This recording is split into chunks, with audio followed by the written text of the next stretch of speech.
god! Can you kiss me more? We're so young, boy. Hi guys, good morning. Punta tayo sa Alhasa again for another adventure. So kasama ko ulit si Chad, of course, yan. Siya naman talaga lagi may pakana nito lagi. Siya yung nagbubook ng mga itinerary namin. So, on the way na kami ngayon doon sa pick-up point. Follow the... Sorry for interruption. Ayan. On the way na kami, so nasa over na kami ngayon. Papunta doon sa meeting point. Well, actually, yung pupuntahan kasi namin, isa siyang tourist group. So, nakapag-book kami, good for two. Sabit. Sabit daw kami ngayon. So, pupunta kami sa bus station kasi doon yung meeting point namin. So, see you there, guys. Dito na kami, guys. Nandito na kami. Ano ba ako sabi nila?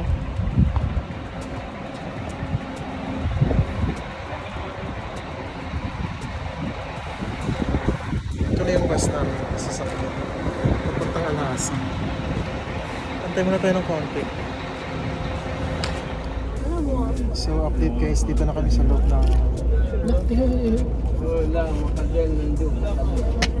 Dito na kami guys sa loob ng bus.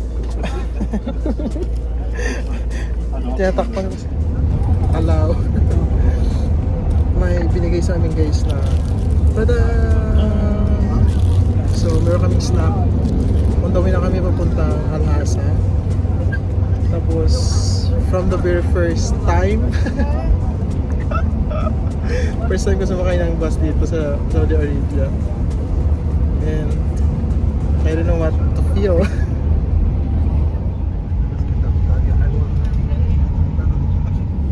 So update guys. Tago natin ganyan. Binigyan kami ng Shai. Shai diba? Sa Arabic. Shai. Ito. So hindi pa namin nakakain yung binigay na pagkain. At yung juice na binigay sa amin. May tira naman. So, tsura mo dyan, Bill. Dito mo, nag-stop over kami guys dito sa ano to, Half Moon. Sa Half Moon. Kasi nag-toilet muna kami. So, yun lang. Maya-maya konti. Alis na rin kami.